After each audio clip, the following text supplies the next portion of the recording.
So welcome everybody. So let's make a start on this topic, working with resistance. When I'm working with clients, often people say they are resistant to resting. They're resistant to relaxation. They're resistant to accepting that they have the condition. So I'd be interested to know what of that resonates with you. Where do you notice resistance? So feel free to pop a comment in the chat. And because, for instance, people have resistance to accepting the condition, relaxing, they are generating emotions, feelings, frustration, anger, and sometimes I say they, but this was me as well when I had MECFS. That our behaviors can actually take us away from our goal rather than helping us move towards our goal. So in this session, I want to talk about why it's important to resolve resistance. So first reason it's important to resolve our resistance is, number one, it creates tension.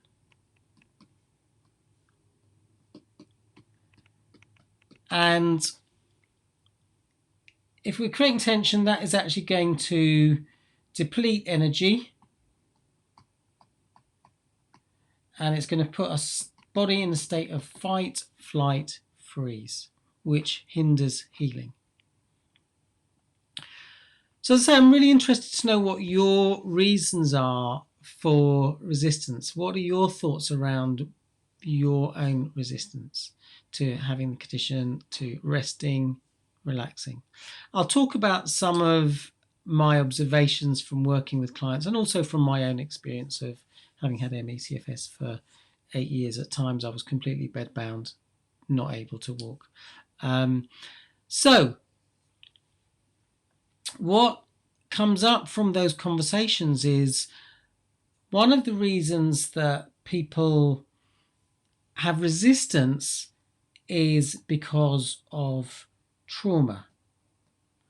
Now that might be big T trauma or small T trauma, as Gabor Mate calls it. So small T trauma can be the absence of good stuff, the absence of, really positive parenting, nurturing parents who, I was talking to a client about this. So big thing, fear of becoming bedbound. So maybe can you say a bit more about that? How does that relate to resistance? Where's the resistance in relation to that?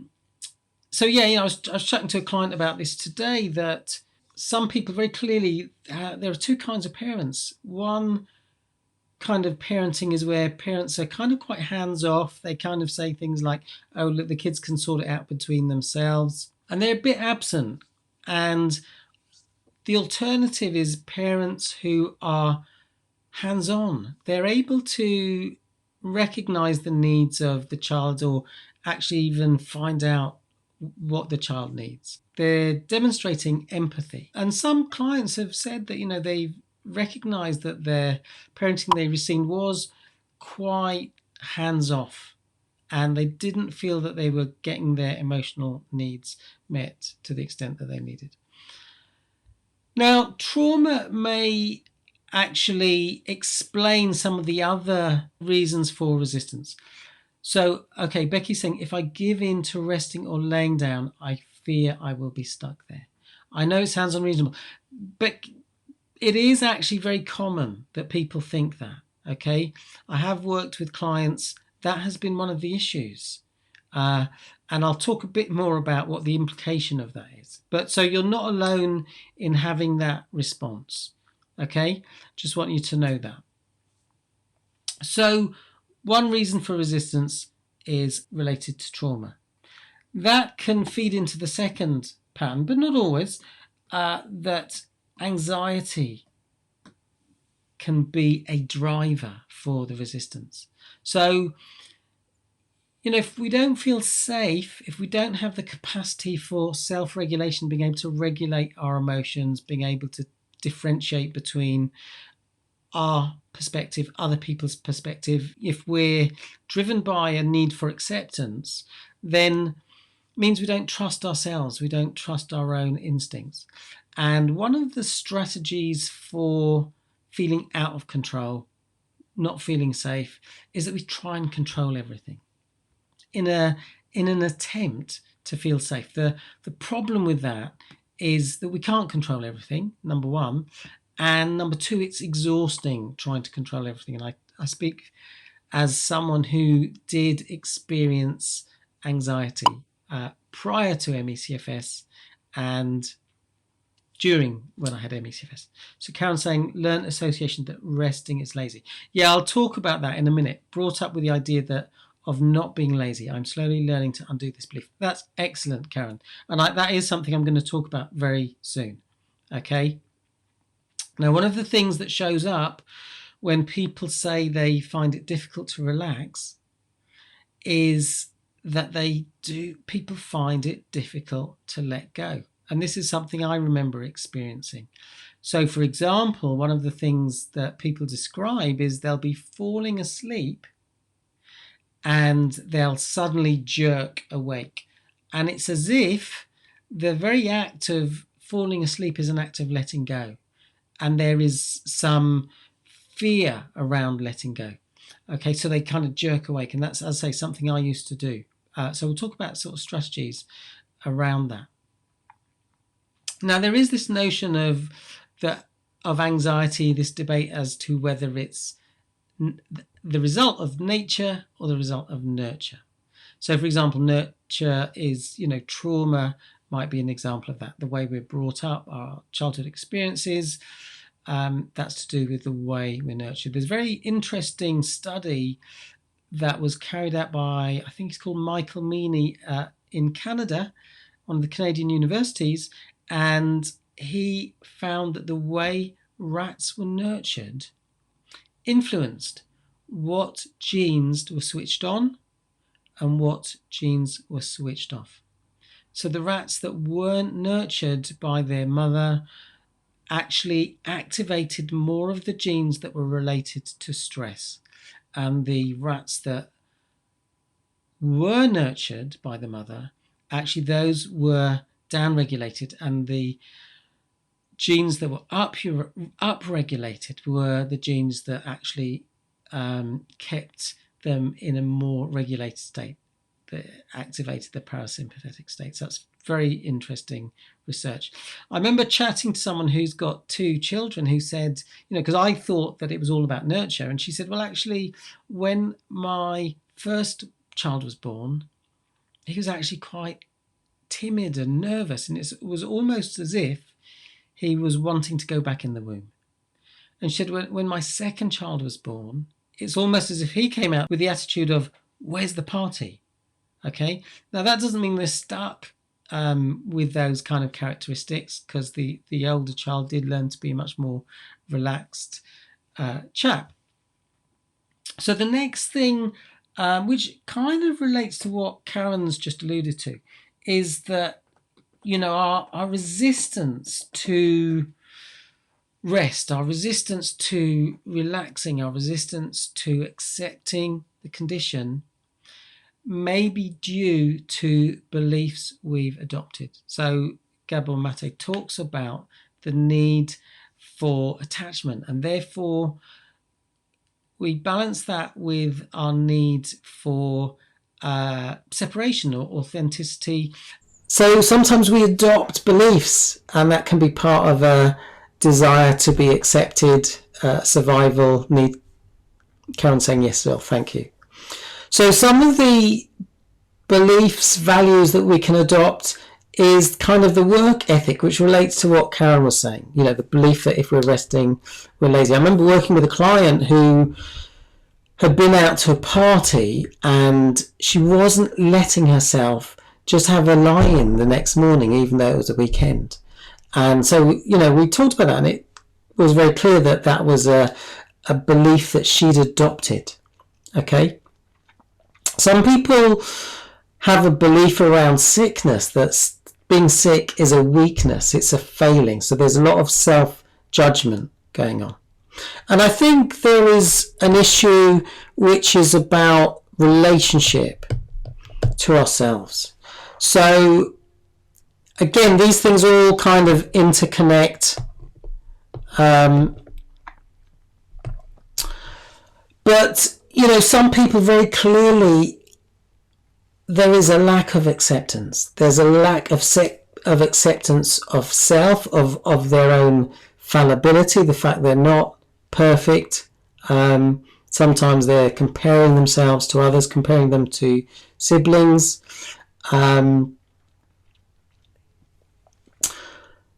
Sometimes because people are sick, they're generating a lot of anger, a lot of blame, either towards themselves or they're putting that blame outside themselves.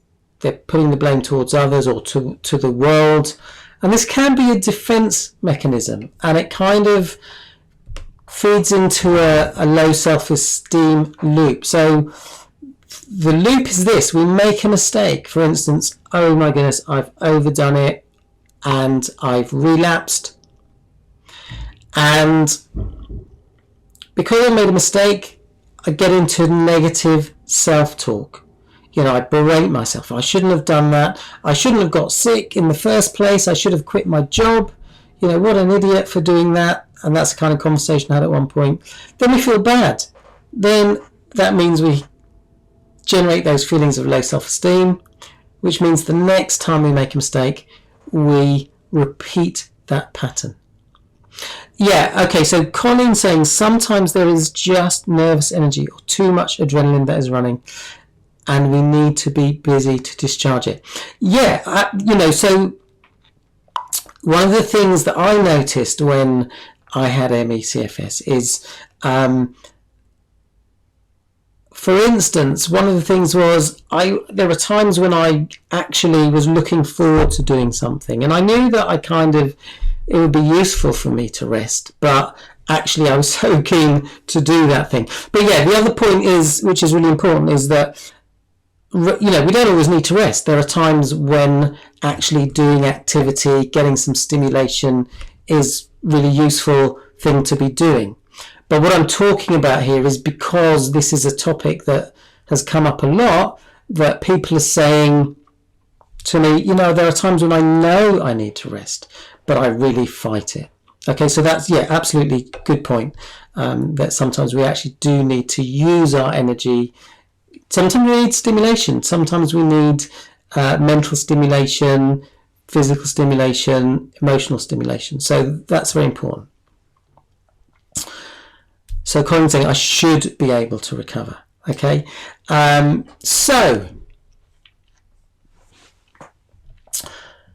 and at a very fundamental level, this resistance can also be about a lack of self-love, a lack of self-compassion. So let's look at some strategies for dealing with the resistance.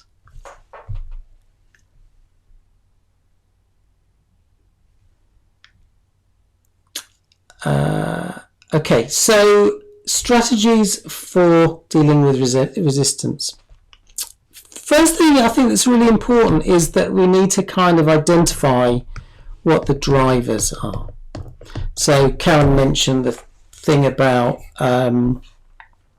feeling that resting means laziness. Okay, and what's interesting about that is that, you know, many people I've worked with MECFS are not lazy people. They were, before they got sick, they were people often who wanted to achieve stuff, people who were enjoying living an active life. So, you know, if anyone recognizes that laziness is an issue, do let me know, but you will be the first person who I've ever chatted to with ME who says, yeah, I am a lazy person.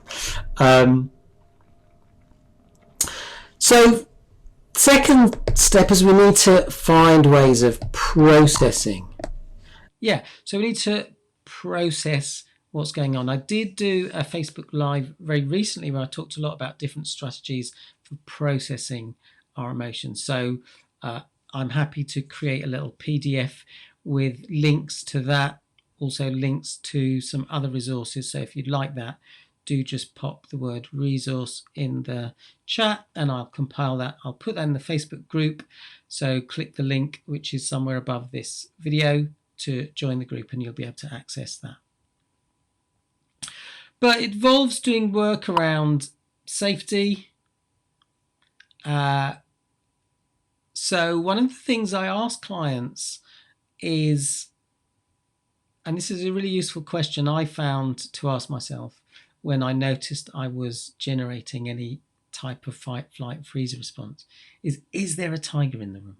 I get clients to look around the room and say, is there a tiger in the room? If not, then this is an opportunity for you to allow yourself to access the parasympathetic state. Now, it might involve doing some trauma work, and that's a big topic, so I'm not going to go into that in great detail here. But I also think we need to consider doing some work around, if this is an issue, our relationship to ourselves.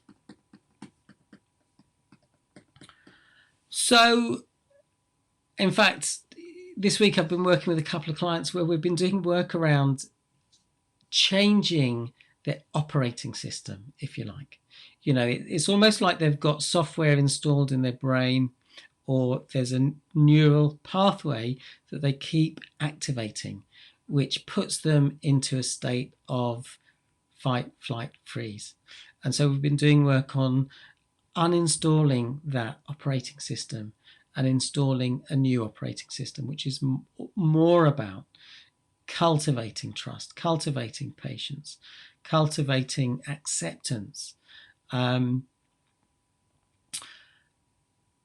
cultivating compassion, also cultivating pragmatism, because often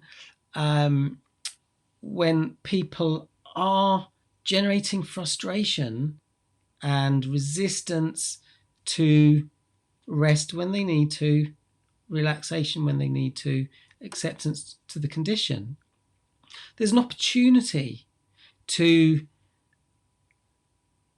kind of develop the pragmatic muscle. So for example, when I had ME, CFS,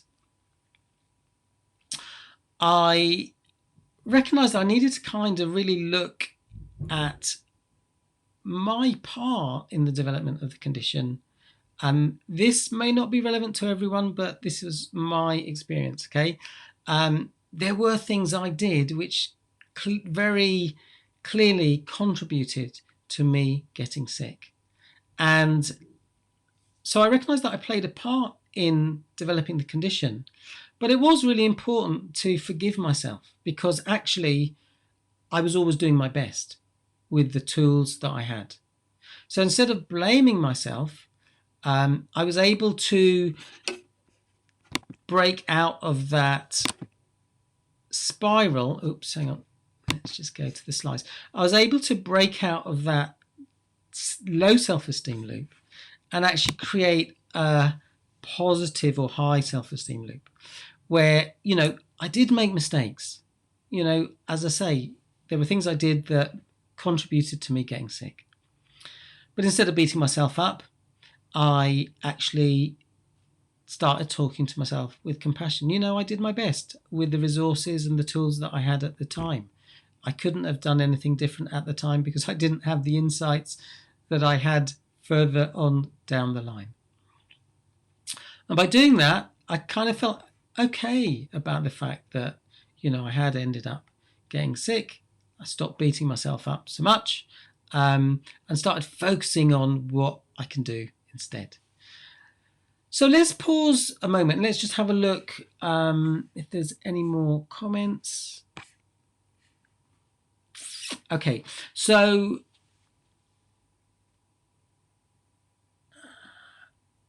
yeah, okay, Becky's saying much better now, thank you. Colleen saying, overwhelm is a driver for me. I see there is so much to do as a single mom.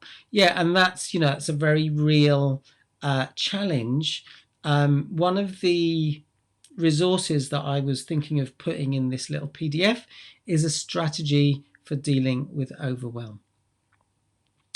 you know, what I'd like you to consider is this, okay? Even during the time you've been unwell, let's say if you look back on the last year, there's always more to do than there is energy, especially when you have MECFS. But what are examples of where you have brilliantly managed, those tasks? I've talked about this before, and I think actually Colleen added one of the strategies. If we are feeling overwhelmed, there's a particular technique that I like. I will post the link to the video. It's a short video, but it's a really good strategy for getting all that stuff out of our head, because when we're overwhelmed, what we tend to do is, if this is all the tasks we've got, we tend to kind of lump them on top of each other instead of actually thinking, what, we can space these out. We can do one thing at a time. We can say, okay, I'm going to do this task today. I might do that task tomorrow, or I might give myself a little break and do it a little bit further down the road. But that's one of the patterns that we get into when we get into overwhelm. So, but I talk about the 4 Ds, okay, which is do, delegate, obviously if you can, defer, or delete. So I say there's always more to do, especially when your energy is limited. So consider that. And as I say, I think Colleen added one of those words, one of the Ds. Let's just see if there's any other comments. Claire says, can I have the PDF? Yeah, I will pop that in my group under resistance. So look out for that. And there's a number of resources. I'll tell you what resources are I'm going to be adding. There is a video talking about what rest is, what rest isn't. There's strategy for overwhelm. I will link the video where I talked about some processing techniques, and I also put the link to a timeout relaxation. So just to finish off, before we do a little guided relaxation, I want to share this graphic that someone posted in my group yesterday, which I absolutely love. So it asks, what is acceptance? Acceptance isn't when we are saying to ourselves, I don't like rain. I wish it wasn't raining. My day would be better if it wasn't raining. My day is ruined. Every day is like this. It's always like this. Why does it always rain when all I want is for it to be sunny? And then the acceptance approach is, it's raining. Yup. So remember that what we resist persists. This is where we are now, and this is the future. And this is what we want. This is our goal. That's what we want to move towards. This is what we don't want, being unwell. Actually, let's just pop that like that. And this is what we do want, being well. And what we've got to think about is, are the things we are doing moving us towards what we don't want, or are they moving us towards what we do want? Okay. I know there were times when I had MECFS, I was fighting and resistant. And then I remember, I've talked about this before, I remember meeting this woman, and she was saying she had MS, and I was saying, actually, I'm making these changes to my diet. And she was really resistant to doing that. She was saying, I couldn't give up tomato sauce. And, I was saying I was eating natural yogurt instead of my favorite blueberry yogurt because it had sugar in it. And I was put on this anti-candida diet. But I decided not to fight that. But, it was interesting. I was observing that she was very much resisting making changes that could actually help her body. Whether it would heal her from MS is another question. But there are things that we know we know more now, actually, that certain diets drive inflammation, certain diets reduce inflammation. And, I know a lot of people with ME, CFS are very educated in these areas, much more than I was when I had ME, CFS. But, just like to contemplate something you've heard before. What we resist persists. And the antidote to resistance is acceptance. So let's finish with a short relaxation. And if you'd like that, just put a yes in the chat. So Colin says, it is hard to accept if we do not believe we will recover. This is key, I think. Do you believe you can recover using neuroplasty and self-compassion? Okay, I'm presuming that's a rhetorical question. So maybe you can clarify that, Colin. Do you believe that you can recover using neuroplasticity? I've just started doing another resilience group coaching, and that's one of the things we were talking about. And one of the things I talked about is actually the more clear we are on some of the factors that might be getting in the way, in my experience, that can help us build on the belief. When we understand what are some of the hurdles that get in the way and gain some clarity about how to shift those hurdles. Now, for people who are clients, if you're on my email list, you'll know I offered a 15-minute session where we just go over that. We do an audit just to check what are the hurdles that are getting in the way. If you are a client, you're welcome to have one of those 15-minute sessions free. If you're not a client, then I do a half-hour session. I do 3 of those each week, and you're welcome to have one of them. If you'd like to know a bit more about that, just send me a message and I'll send you details and tell you how you can book a session. So what I'd like you to do now is just to make yourself comfortable. Just ensure that your hands and feet are in a comfortable position. And you can adjust your posture anytime you choose. As I'm going to get you to close your eyes, obviously only close your eyes if it's safe to do so. Allow your hands to settle in a comfortable position and your feet, and you can adjust your posture as you allow yourself to be guided through this relaxation visualization.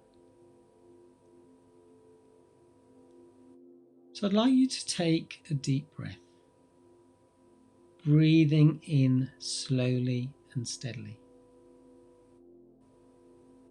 And as you slowly exhale, just allow your mind and body to relax.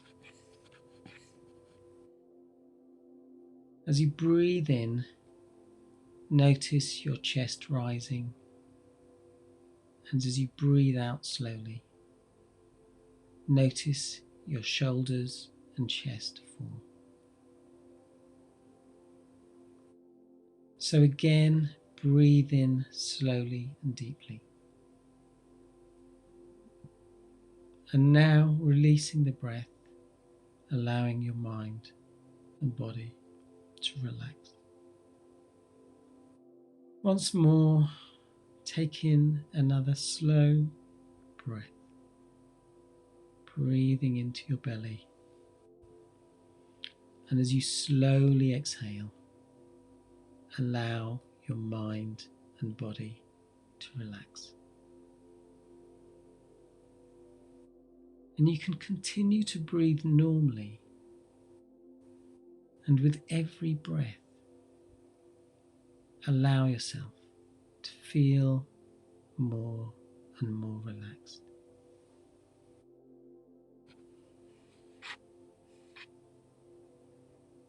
And I'd like you just to bring your attention for a moment to the things you would see in the room if your eyes were open. The shapes, the colours, the textures. Just have a sense of where the door is, the window, ceiling, and any other objects in the space where you are right now. And now bring your attention to the sounds that you can hear. It's the sound of my voice, Maybe you can hear the gentle relaxation loop. There may be other sounds. There may be gaps between the sounds. You can just allow any sounds that you don't need to pay attention to right now to wash over you.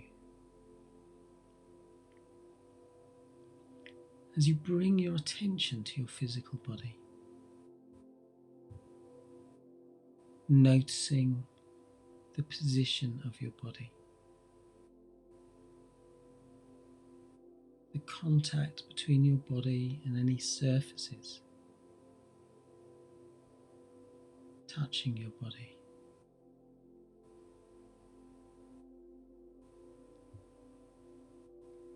And I'd like you to consider that we have this ability to focus on certain things,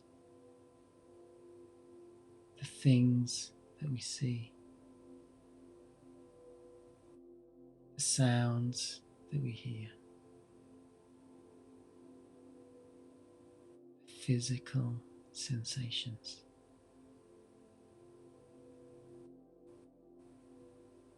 You may have come across the report that when people with burns had their dressings changed, it caused them a lot of discomfort.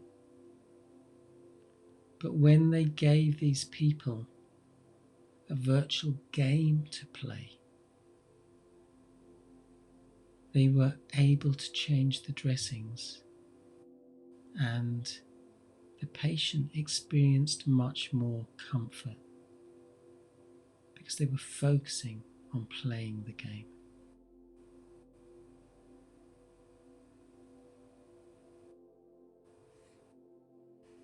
So I'd like you to imagine that you are walking in the countryside. Notice the sky, the colour of the sky. Notice your surroundings, the colours, the vegetation. Just take in that whole scene as you walk along the path. As you take in this whole scene, breathing in the pure, clean air, you're taking in all that you need.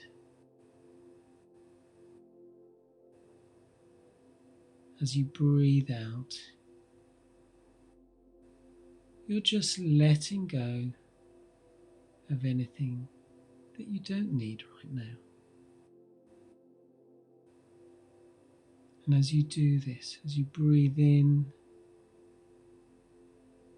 you are sending energy to all the cells in your body.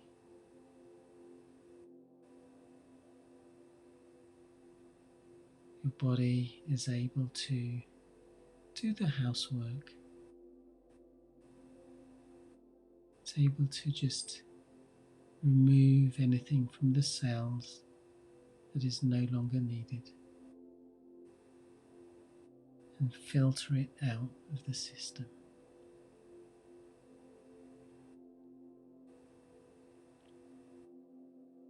So as you breathe in and out in a gentle, rhythmic manner, you're just allowing your mind and body to relax and soften.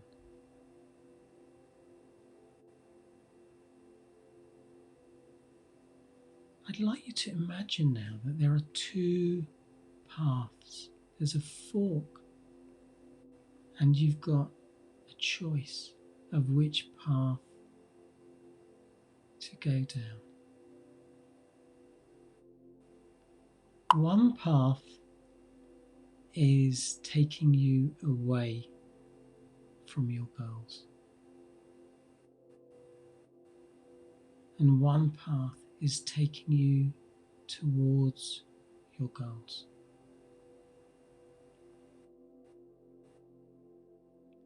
As you study those two paths, you notice something interesting.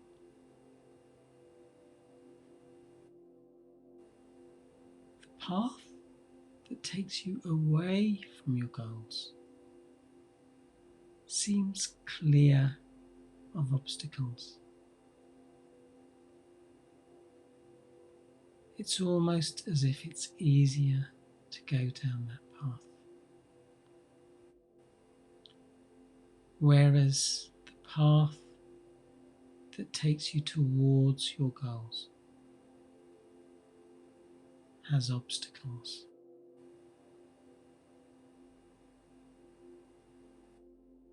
As you look down that path, you see a number of obstacles. However, you know that you are a resourceful person.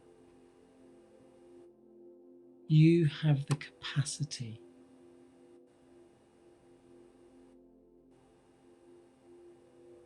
for patience, for trust, for acceptance,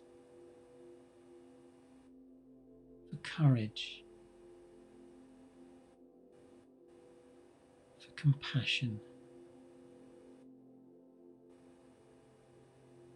for pragmatism. And you know that when the time comes for you to draw on these resources, you can do so. And knowing this, you know that you can deal with any obstacles that show up on the path one at a time.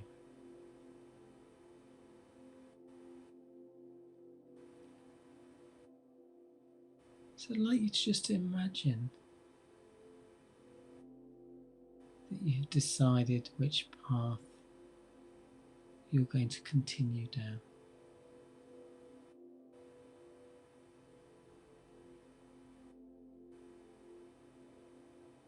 And I'd like you to imagine carrying on down that path.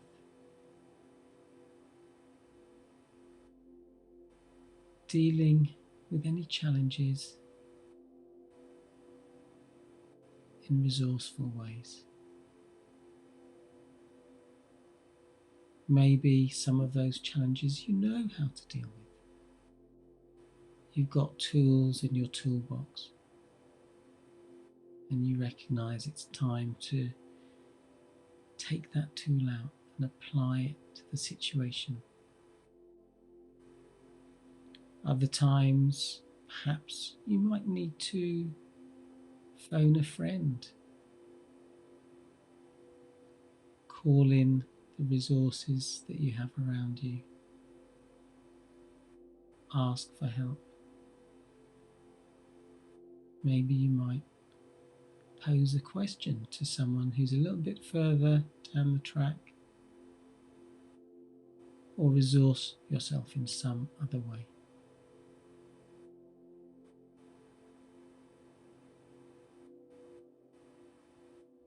But I'd like you to just imagine where you are 2 years from now. And as you look back,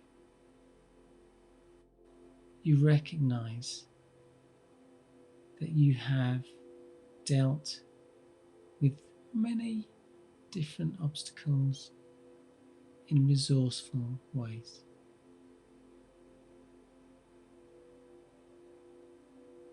And you also recognise that you've grown and developed in your resourcefulness.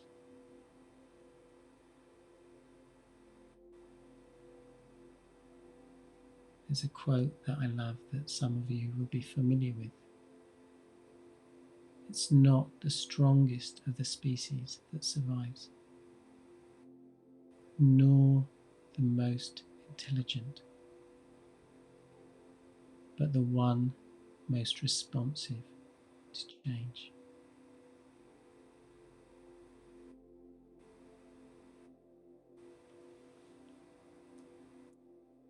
And I'd like you to consider that as you learn and grow and develop, that you are developing your capacity for resilience.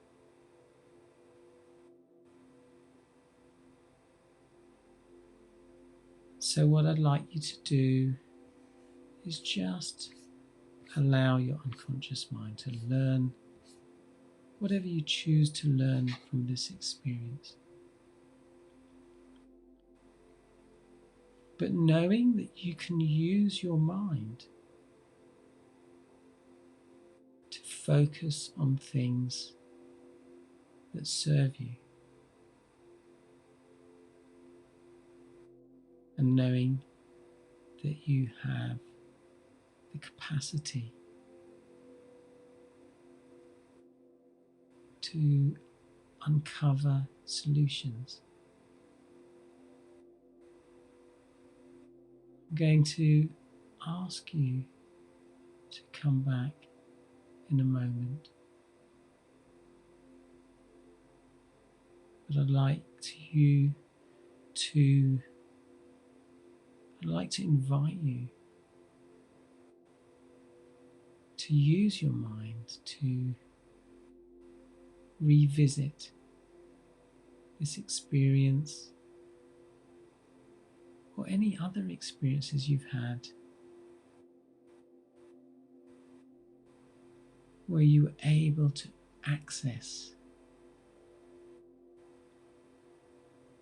a calming, resourceful state.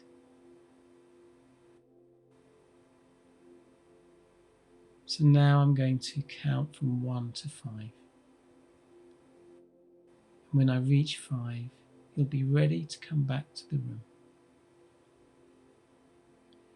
and carry on with your day. Or if you are resting or preparing to sleep, you can just carry on relaxing. So 1, breathe in, allowing those calm, relaxing feelings to flow through your body. 2, bring your awareness to the room.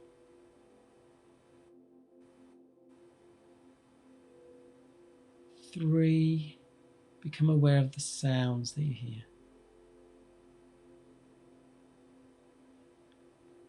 And 4, gently move your fingers and toes as you become aware of your body. And 5, if you're going to carry on with your day, when you're ready, you can open your eyes, taking your time to come round. And if you're going to carry on resting, you can just continue to enjoy these relaxing feelings.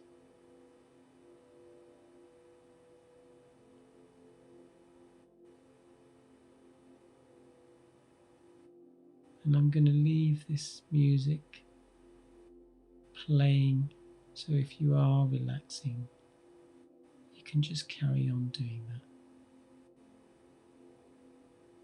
But for now, I'll say bye for now.